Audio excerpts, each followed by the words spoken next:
The Asian Le Mans Series is now into its second half because race 4 of 6 is coming up here at the Dubai Autodrome. Race 1 was yesterday and it was a dramatic race that kept us guessing right to the very end. The teams have had a short night preparing cars, in some cases rebuilding cars after the rigours of yesterday. And also the teams are now thinking about the championship and points because the champions in LMP2 and in GT3 get the coveted prize entry into the 24 hours of Le Mans. For some, it's crunch time. They can't afford a bad result in our second 4-hour race of the weekend here in Dubai. The track itself is a little over 5 kilometres in length. It's a real test for man and machine. And to explore it more, let's go on board. Ollie Gavin is your guide.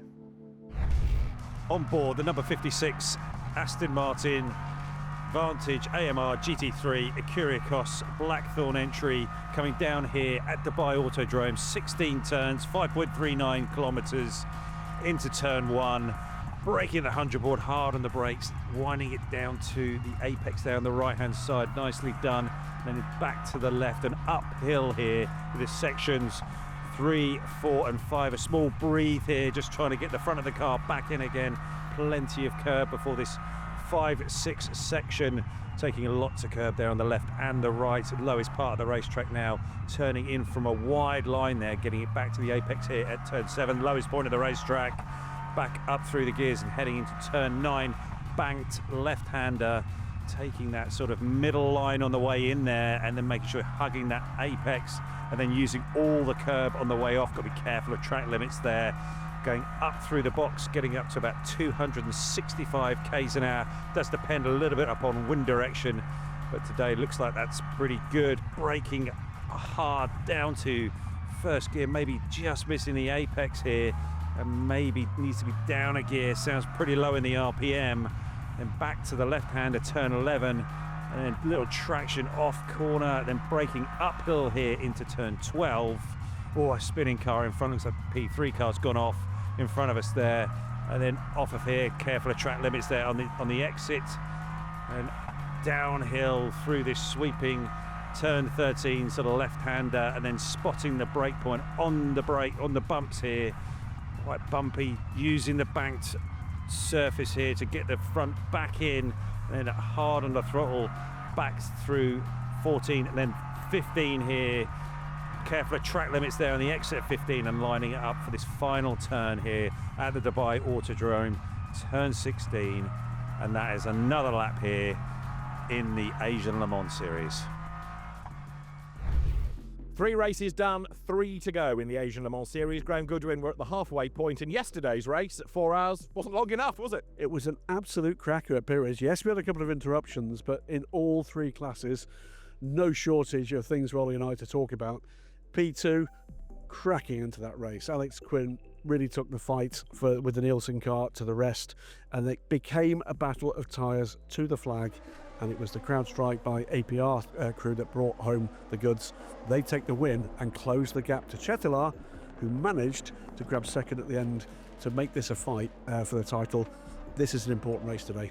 LMP3, last lap, side by side, making contact, keeping us guessing to the end. One of the most unusual LMP3 stories of this season or any other. It was a case of misidentification. It was the then leading car putting a block on what he thought was his competition. It was the team car from LMP2 and ducking underneath and taking the lead, and the win was into Europol. It was 3 lead changes in a lap and a quarter, the last lap and a quarter, and an absolute barnstormer to the finish. Cracking stuff. And they have to do it all over again today. And Ollie, yesterday, one of the standouts, Alex Quinn, some mega moves, and the other good story was James Sweetenham, who got the call to come and race on Friday night at about 10:30. Yeah, James Sweetenham coming in right at the last minute. Fred Paudad had an issue with his back, and so James came in at the last minute. An amazing job. No laps in a P2 car, and in qualifying did well, and then at the start of the race he let it off and did a good job, and that car came through for a podium finish. So really fantastic for that car. RD Limited coming through for another podium. Really great. Alex Quinn as well, some mega moves on a restart. Oh yeah, Alex was extraordinary around the outside of both the United car number 5 and then also number 4 CrowdStrike, and yeah, he was really on fire on new tyres at the time, but yeah, he's gelled extremely well with that Nielsen car. So the second half of the season starts right here at the Dubai Autodrome.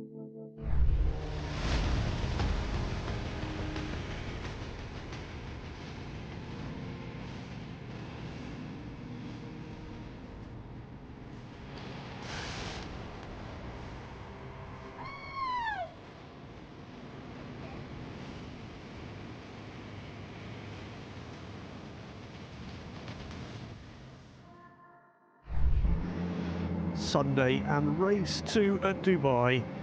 Race 4 for the 2025 Asia Le Mans Series. 46 cars once again on the grid. And no little excitement. Bibendum again on parade for Michelin, series sponsor, and providing the tyres that equip all 46 cars. Again on pole position in GT, the QMMF by GetSpeed number 37. Khalifi, a spectacular performance in qualifying. How would his race go? The gap, just a couple of tenths to the sister GetSpeed AMG. They'd be looking for better race results on Sunday than they managed the day before. Grid clearing, ready to go racing. Yet another pole position for Paul Lancher in the number 17 Silex Motorsport Ligier in LMP3. A clean sweep of P1 in qualifying, and that was how he did it. Half a second clear of the number 8 Team Virage car.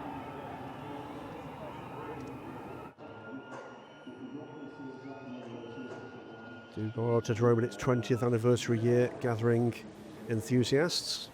United Autosports, the number 5, and Giorgio Roda again on pole position, looking to see if he could turn that this time into a better race result than they managed the day before.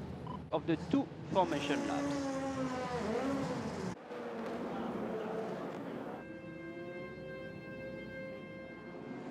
Trouble for the 13-inch Europol car. They would not make the start after finding trouble.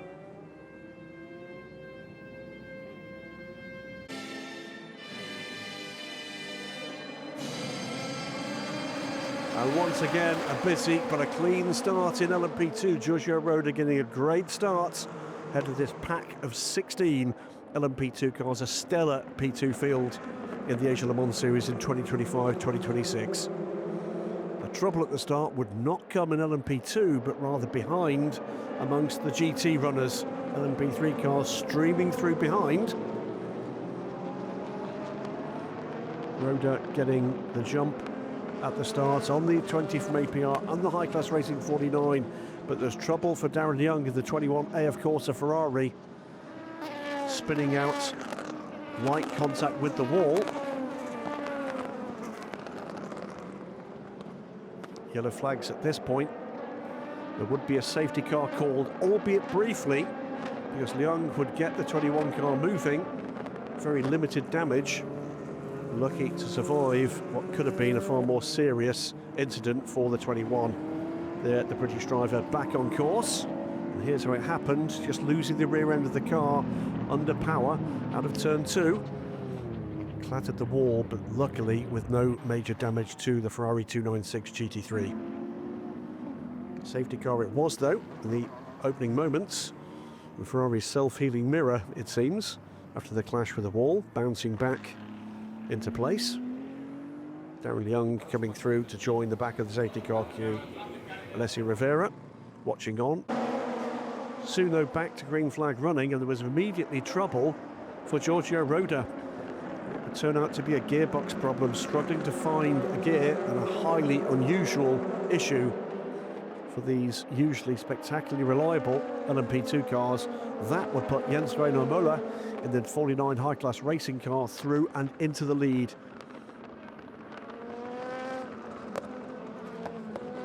Fending off in the early stages, John Falb battling away meanwhile in LMP3, provided a fantastic finish to the race on Saturday. They would provide entertainment throughout the race here on Sunday. Silex Motorsport leading from pole position. This was the battle, though, for third place between the number 23 of the 23 events racing team, Breton Racing, getting up the inside and taking that position in the early stages. GT, meanwhile, would see the field just backed up behind Ajit Kumar. A slow start for the Indian film megastar behind Al-Khalifi in the 37 car. And there would be further dramas to come. And not of the good sorts. Origin Motorsport on board here with Bob Duan. And in came both of the United cars. That was the problem, or rather the result of the problem.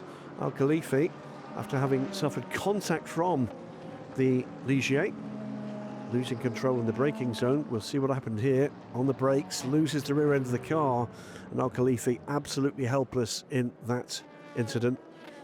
Worse still, the contact was directly into the rear wheel. The shock transferred through the drivetrain. That car would be out of the race.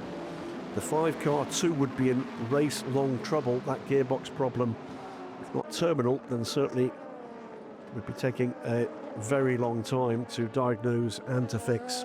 Ajit Kumar's Ligier getting a new nose section after that clash. And the 37 car carried off into retirement. A rotten end to a fantastic run in qualifying and from the front of the grid. 13 car, meanwhile, took advantage of the safety car period to get back on track after issues that prevented it from taking the start. Muller at the front of the safety car queue from John Falb and Horst Felbermar Jr. And we went back to green flag running. That would be the order, with Roberto Lacorte in 4th place. The cars streaming through behind for, again, an orderly restart. Half an hour into this race, it really was anybody's. Georgios Kolovos coming through in the number 43 car, trying to put Crichton and Tudis, fellow Greek driver, in the Nielsen racing car under pressure. But it was Muller versus Falb. Falb looking for a way by and into the lead, took the apex tightly, tried to run around the outside in the number 20 Algar Pro racing car. Couldn't make it stick there, but the pressure was still on, trying to force the error as they came down to the back straight. They run down to turn 10. Behind them, double figures of LMP2 cars as Falb tucked in behind the high-class racing car, took the tight line. That would be successful. Falb at that point into the lead for Algar Pro Racing, the number 20 car. That went down well with his teammates, Sami Megtanif and Matthias Kaiser. Trouble for the Origin car and RHGP's Duquesne, losing the front end of the car. The Porsche would continue, as would the RHGP Duquesne, but delayed. GT, meanwhile, carried on where they left off from Saturday, battling away in packs of 2, 3, 4 or more. This was the number 10 Manthey Porsche on the inside of the 54 AF Corsa car. The battles, though, would go on and would go on race long up and down this 20-car GT train. United McLaren here in close contention with a couple of LMP2 cars and the Icuricos Blackthorn Aston Martin. Giacomo Petrobelli trying to get onto terms with the orange and black 720S. This was the 2 cars involved in Saturday evening's late race shenanigans, but this would be the lapped into Europol, battling away with Forestier by VPS Ligier. Battle the 4th into Europol's 43 and the 25 from ABR. Michael Jensen trying to get involved here. Georgios Kolovos in close contention there and taking a position from Roberto Lacorte. That would be 4th.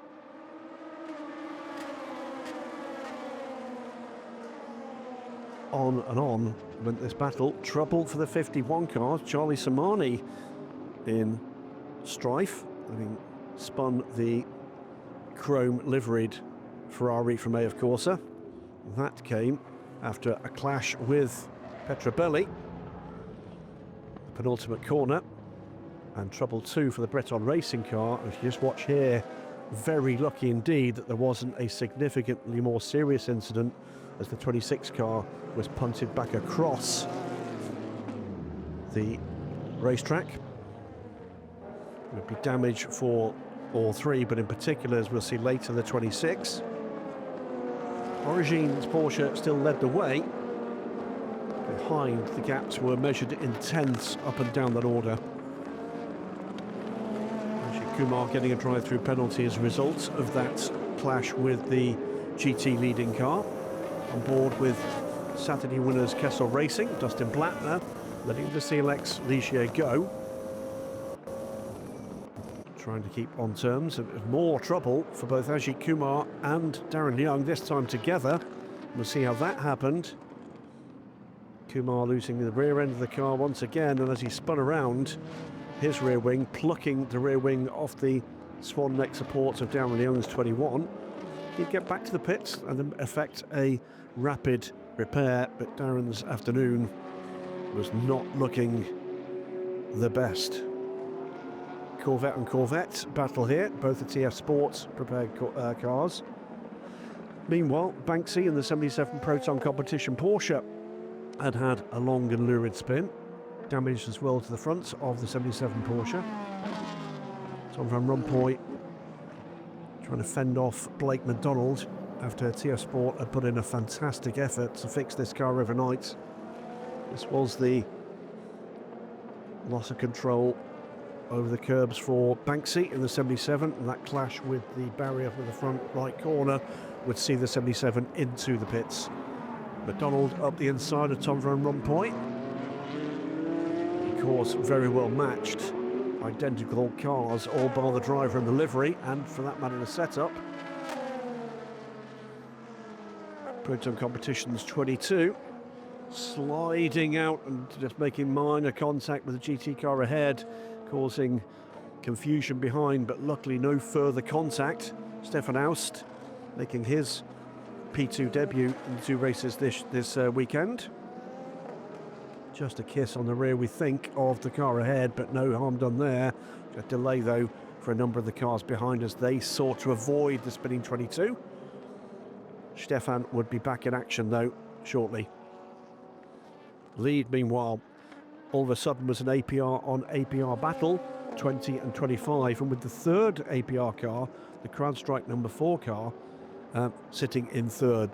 Battle underway, though, between what was now Matt Kaiser and Enzo Trulli. Matthias from Liechtenstein, Enzo Trulli, of course, second generation racer from Italy. And championship leaders Chetelaar Racing looking to make their way back up the order, fourth at the moment, on terms here with the high-class racing car. And this would be a position for fourth, climbing back up the points order to see if they could preserve their championship lead. DKR Engineering and the Vector Sport RLR car, Griffin Peebles, having taken the position from Jacob Abel. The Nemo liveried car from Luxembourg up the inside of the British entered Vector Sport RLR car. Both cars having a strong run at this point. The damaged Aston Martin of Kyrgios Blackthorn trying to put a move on the JMR car, and in doing so a bit of side-to-side contact. And more contact there between the Vector Sport RLR car and the 54 Ferrari. 71 of 23 events, and the 29 of Forestier Racing, Nick Adcock and Terence Woodward. Regular rivals in Europe, bringing that rivalry and the sport to Asia for the Winter Series, of course. Still a battle for fourth. And LMP3, which all too often comes together at the end of the race, was providing race-long action, sometimes at the welcome sort. Gus Menezes and James Allen, the ex-Peugeot and Glickenhaus factory driver, trying to resist the charge from James Allen in the 30RD Limited car, and to fall back at this stage behind the 30, as James Allen climbed up the order. Battle for second place, and the recovered RHGP car under pressure from High Class Racing. Second place would go in that move. Tim Whale, good move on Shahank Sarkisian. LMP3 was shaping up to be quite the cracker, but not perhaps for the 23 car. Trouble for the 23 events car.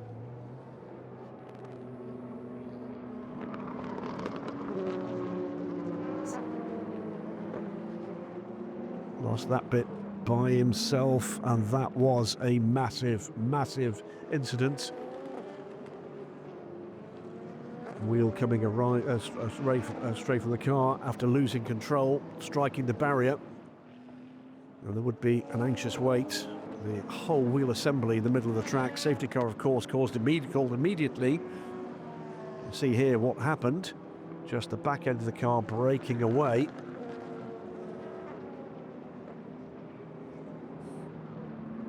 Stern hitting the barrier with massive force. Team looking very concerned indeed at this stage.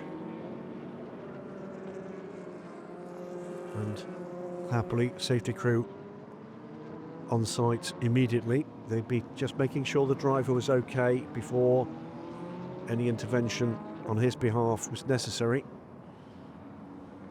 This modern era, these carbon tubs in the case of the LMP3 cars are built very strong indeed. That was an absolutely huge impact. Field under the safety car as the recovery operation got underway. Approached the midway. Louis Stern did walk away from the car absolutely fine, back to racing, and all of a sudden it was a battle for the lead with the three APR cars almost three abreast coming into turn one, and the lead would go the way of the 25 car. Peter Jacobsen pulling to the rear of the 20. So APR to the lead, and Jacobsen up the inside, and he would grab second. Looking very good at this stage for Algarve Pro Racing. Chetelaar Racing, though, closing in. And Matthias Kaiser under pressure at this stage from Charles in the car, and Jacobsen to the lead and ahead of Enzo Trulli at this stage. Another cracking race in LMP2. This lead group of five, joined by the number 30 car, Sam Cox, trying to keep her cool, smiling.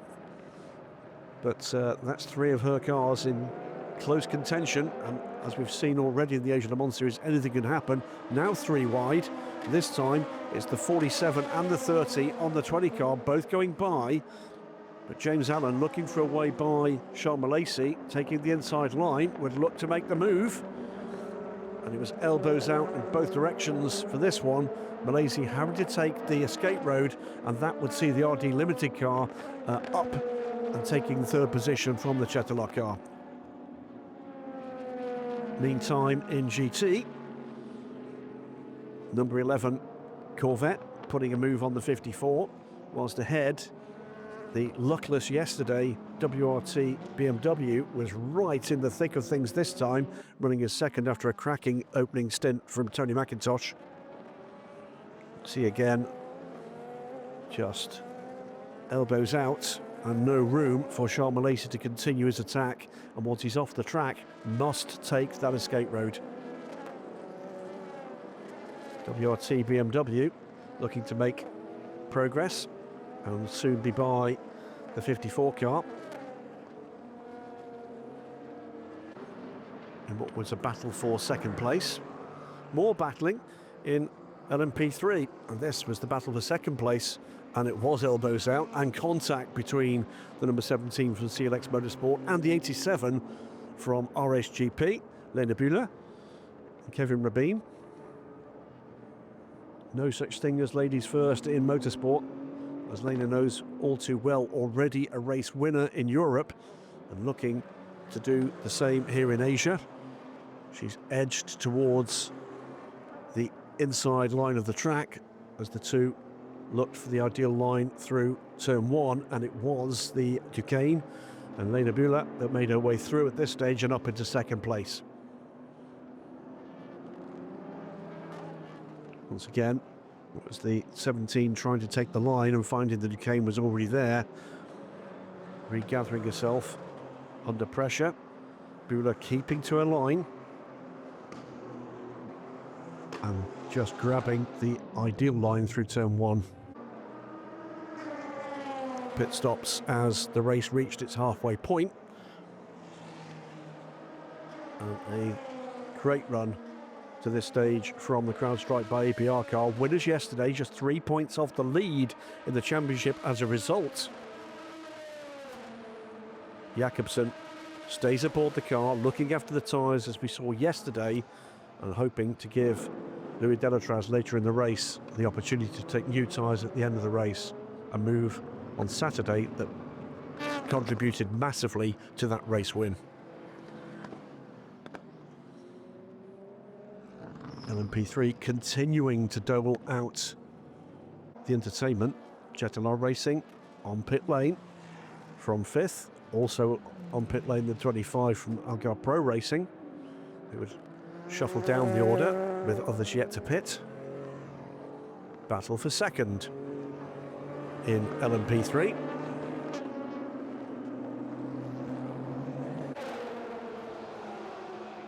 Number 20 for Algarve Pro on the right, the 30 from RT Limited on the left, and this was the battle for 2nd. Became a battle on pit lane between the crews of Romain Dumas and on the team on the left, Sam and Stu Cox's crew on the right. Sports car racing once again showing it is an absolute team game. Back on track and coming back up the order as the cars ahead needed to pit. This would be the virtual lead battle. And a misunderstanding here between the two Corvettes trying to get into pit lane, the number 34, but the 99 looking to effect the overtake, not realising that the Racing Team Turkey car was looking to get through to pit lane. Damage at that stage, just a broken mirror. RHGP lost the lead through the pit stop cycle to CLX Motorsport, now under pressure from the 71 car. Through came the Proton competition car, the 1, 2, 3, 4 in LMP3, separated by a handful of seconds. Ibrahim Badawi through on Lena Bula, and shortly too through would go the 29 car. The Duquesne's fight beginning to ebb a little, which is how one position was lost, 17 through into the lead.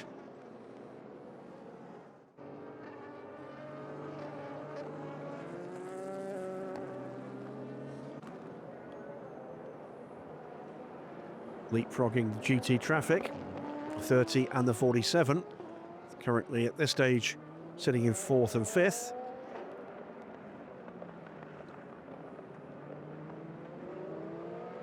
The battles up and down the field, not quitting at all deep into the 3rd hour. And this was shaping up to be quite the Asia Le Mans Series classic. Geeker Engineering's car in the lead, but being passed by the Milton Jakobsen pedalled CrowdStrike car. 25 also going by with the 30 car right on their heels as well. A gamble on tyre strategy not quite playing out for the number 3 crew, as through 2 came Sean Lacey, in came the number 85 car. This was the incident just prior to taking the lead, and then a very near thing as the 64 car from Nielsen Racing was released pretty much into the path of the pitting 85. There'd be a penalty for Nielsen Racing after that. A strong run from Saturday, not really replicated this time. Coming back through the field, the number 9 Get Speed car. As the 69 WRT car looking stronger and stronger the deeper we got into the race. CrowdStrike still leading. Origine's Porsche, the 87, leading from the yellow WRT BMW, but battling away for 4th. Kessel Racing winners on Saturday, ahead of the 10 Montai car and the 9 Get Speed car. This was being beginning to be quite the eye-catching battle and making progress towards the pack ahead of them. Dennis Marshall, Klaus Bachler and Anthony Bartone, the drivers aboard as they approach the final 90 minutes. Castle Racing looking super strong in the UAE. Skidding to a halt, the number 30 car. That would be the end of James Allen's time in the car, and this was with a puncture, so forced into a change in strategy, and this would leave RD Limited needing a splash at the end of the race, not something they had planned with that right rear tyre coming in, having taken a cut somewhere out on the racetrack. At the moment I believe just the tyre. I was lucky that it didn't delaminate, it stayed, like the carcass kept its shape, so I don't believe there's any damage, but you never really know. I'll let you go and swear, thanks. Yeah, here and there from James Allen, 71 car there, having a sideways moment, costing it time and position. And then the number 8 from Team Virage just running straight off the course. The problem there for the 4th place car. Castle Racing, still Dennis Marshall fending off Klaus Bachler and Anthony Bartone. Battle for 4th place, but Castle Racing would be looking for more, and they were beginning to close in on the McLaren ahead.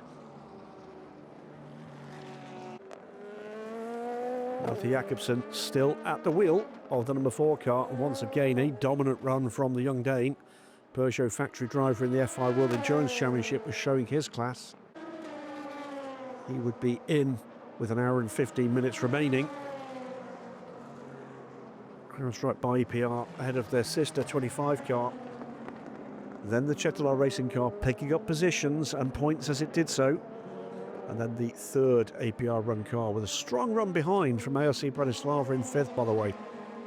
Louis Delatraz climbing aboard, and once again the young Dane had looked after a set of tyres.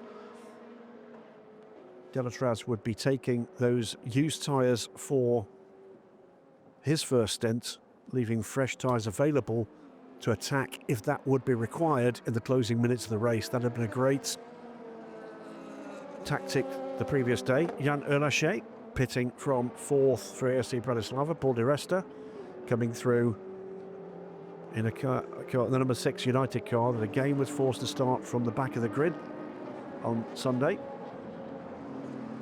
Through to take 3rd position, Castle Racing on the United number 59. Bachler looking to do the same as quickly as he possibly could, and would do so. The United Autosport McLaren shuffled back. ARC Bratislava meanwhile fueling the car, away they went, looking for a good strong run. The United McLaren fighting hard, not wanting to give up those positions. In meanwhile would come the 1, 2, 3 at this stage. This is the 25 car, but also on pit lane the sister number 20, which was filtering behind, and the Chetlar Racing car fighting for podium positions and even the win at this stage of the race with just 10 minutes to go until the final hour. Enzo Trulli having put in another great stint in his debut season in LMP2, looking like a future star.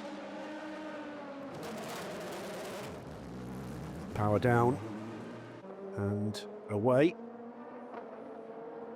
towards the final hour, and this was shaping up to be quite the finish as the number 4 car coming through here to leapfrog the team cars up into 5th place, off in pursuit of Chetlar Racing, and with the cars ahead of that group still needing to pass.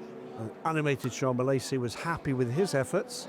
Roberto Lacorte beginning to get excited about the prospects for the 47, leading the championship coming into this race, now having to defend its position in the hands of Antonio Fuoco, but with the APR cars behind closing in and fast.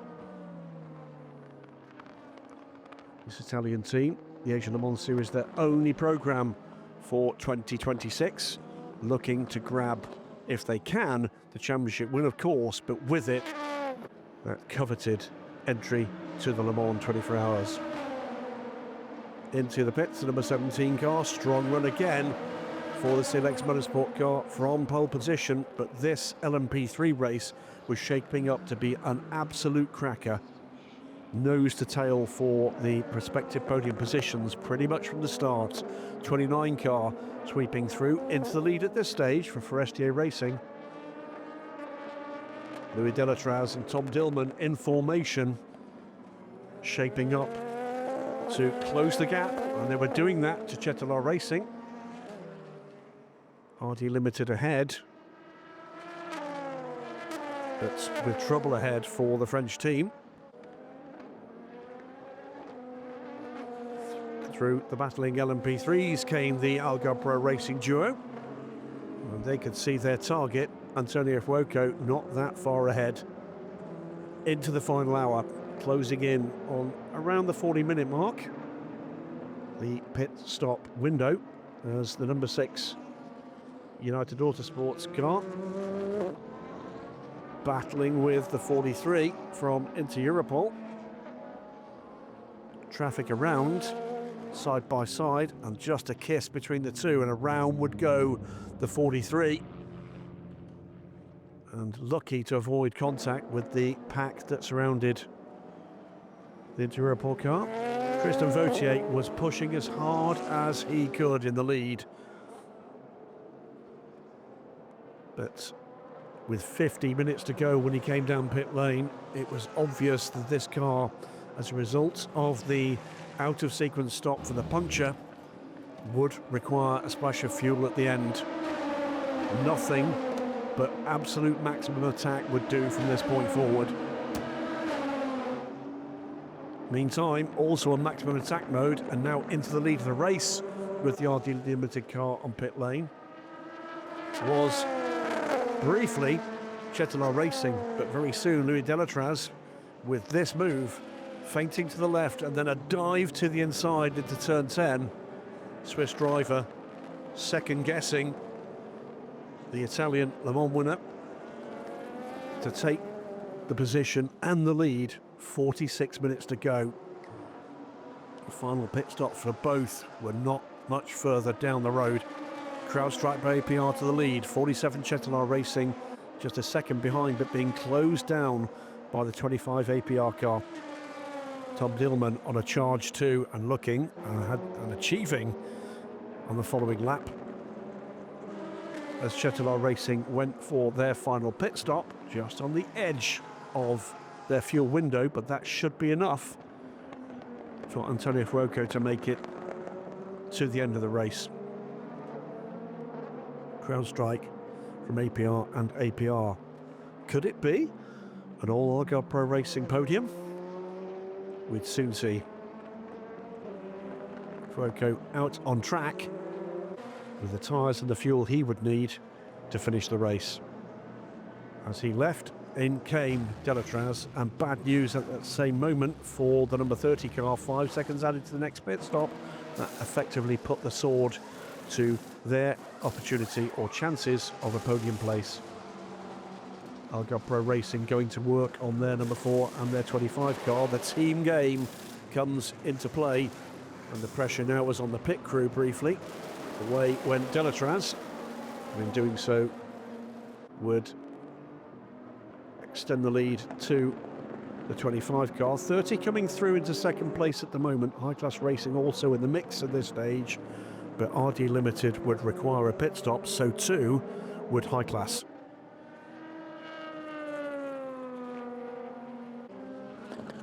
Sami Megtanif in a storming drive in the number 20 car. Leading at this stage, Tristan Vautier, and in his first year in LMP2, a very strong run from the XF2 driver.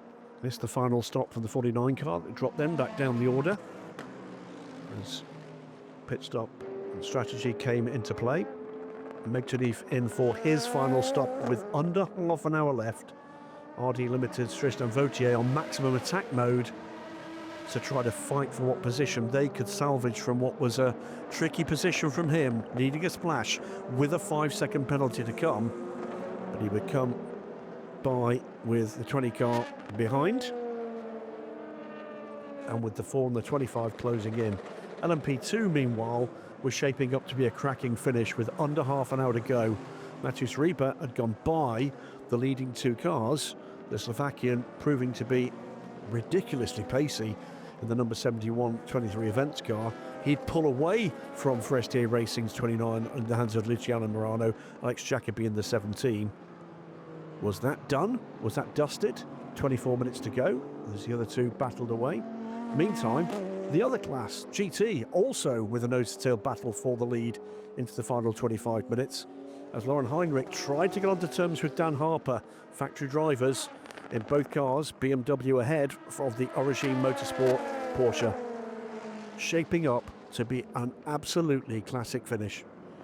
RD Limited still led, but behind it was all three APR cars. Could there be an historic result for the team? 20 losing a position to 4. And the 25 car also looking to try to put a position change as Melter Jakobsen and George Kurtz sat fairly impassively. The two blue and black cars fighting here for third, but remember the lead car at this stage still needing to pit one more time. Through to second place came Dillman.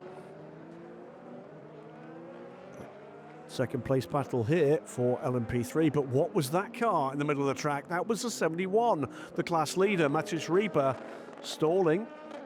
Technical fault in the car, losing the lead with just 15 minutes to go. Surely it was all over for the 71 car in the battle for this lead. He was soon back underway though and regaining composure and pace. Was it all done? Louis Delatraz catching and passing Vautier. 13 minutes to go, looking to do on the track what otherwise would surely have happened in any case for with the pit stop to come. Morano holding off Jacobi. Lead battle with 12 minutes to go. Dillman also going by Vautier as the RD Limited car on old tyres started to drop down the order. Jacobi and Morano battling for the lead. 10 minutes to go, and this was the gap. The 17 car passing off track and would have to give that place back up. Was that the final move for the lead of LMP3? They give up the place. It was given up somewhat reluctantly by the CLX Motorsport driver, but would allow the pass into turn one. Where was that 71 car? Morano sweeping back into the lead. Meantime, RD Limited under threat from both Sami Megtanif and Antonio Fuoco, as Fuoco put a move on the 20 car. It's the battle for the final podium position with 3 minutes to go. Astonishing scenes here. And remarkably, Matthias Rieber had re-caught the battling pair for the lead. Through he went on Alex Jacobi, and moments later on the final lap was looking to put a move on Morano and did so. A remarkable recovery. An utter complete delight for the 71 crew. Final lap and through for the win for CrowdStrike by APR, a second of the weekend. Louis Delatraz taking the flag ahead of Tom Dillman. Chetelaar Racing at this stage would complete the podium, but there would be post-race drama. A fine win for Team WRT. Stint-long battle between Dan Harper and Lauren Heinrich would see that order to the flag, separated again by tenths. And what a remarkable run to the flag by a remarkable talent from Slovakia. Matthias Rieber bringing home the 71 car for 23 events racing ahead of Forestier by VPS and CLX Motorsport. The gaps at the end ridiculously close in all three classes. What a remarkable 4-hour race for the Asia Le Mans Series in Dubai. George Kurtz, Melter Jakobsen and Louis Delatraz it would be. Terence Woodward, luckless in Europe this year, can't believe the finish of this race. And the GT winners from Team WRT, Tony McIntosh with a fabulous opening stint, Parker Thompson and Dan Harper completing a trouble-free, pacey run ahead of a very closely matched GT grid. And the LMP3 winners from 23 events racing, Ibrahim Badawi, Terence Woodward and Mattas Rieber, putting together an astonishing finish once again in LMP3. 2 nights, 2 dramatic finishes in the junior LMP class here in Dubai. It was unbelievable, and we kept our heads. We did what we needed to do. We didn't start where we wanted to, but we finished where we wanted to, and I couldn't be prouder of the entire team and these 2 guys to my right. Malt, step forward. You did a great middle stint and put the car in the mix.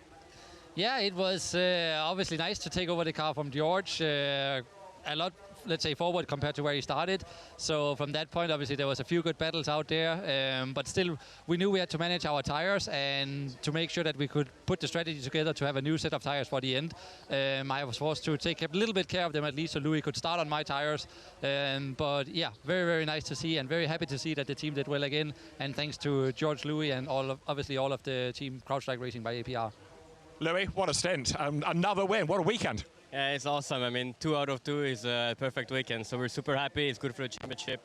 And I mean, yeah, big thanks to the team and George and Malde, because no mistakes, we were fast the whole way. A lot of battles on track. It was definitely not given to us, but we did it, and it's, yeah, very happy. Fantastic. Guys, well done.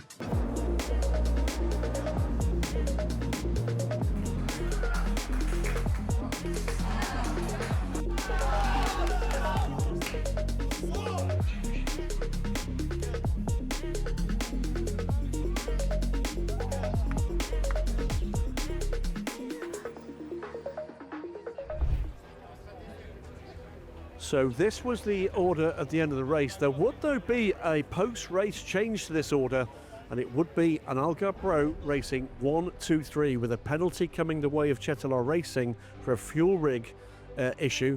An astonishing 1, 2, 3, and an historic race result too for them.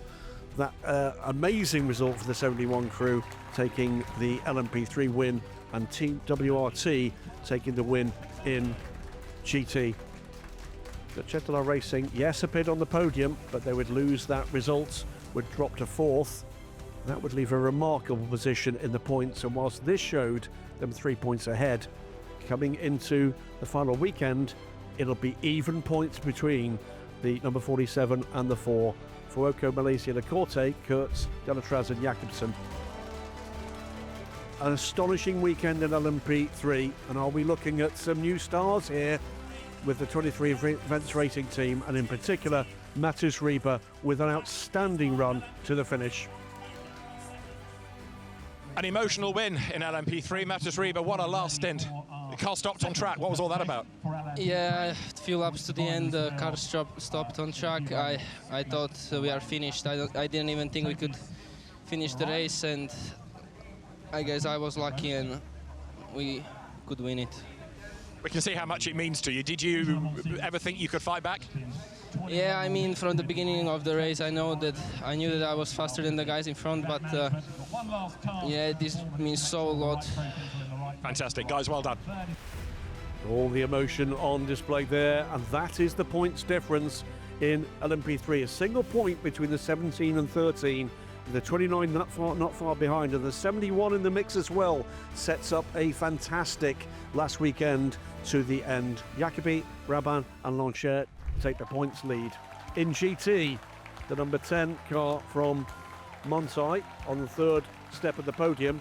From Origin Motorsport, another Porsche, but it would be the BMW crew from Team WRT, Tony McIntosh, Parker Thompson and Dan Harper taking the honours on Sunday in Dubai. A GT win for Parker Thompson, Dan Harper and Tony McIntosh. What a different 24 hours. Yeah, I could say it's a huge difference. I think it's bittersweet, right? We had that situation yesterday, which was 100% my fault, and I think I kind of got caught up in so many podiums in a row, and the team was all clicking, and I made a mistake, and it humbled me. And these guys picked me up when I was down, and we just woke up today and just went all in. So that's the difference between having a good team and just a #1 team. That's the big difference right there. The WRT motto is "We are a team," and you've proved it today. Yeah, absolutely. I couldn't have done it without these guys. These guys picked me up when I was down, and I hope to return the favor.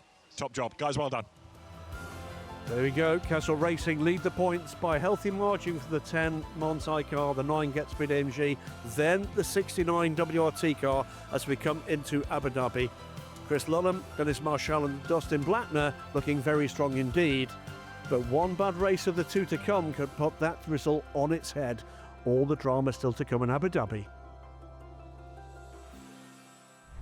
It's almost mad to think that in a championship this competitive, we can have a double winner in LMP2 in Malaysia and a double winner in LMP2 here in Dubai. But that's what's happened, and it really does now set up the championship very nicely indeed, with only 2 more races to go.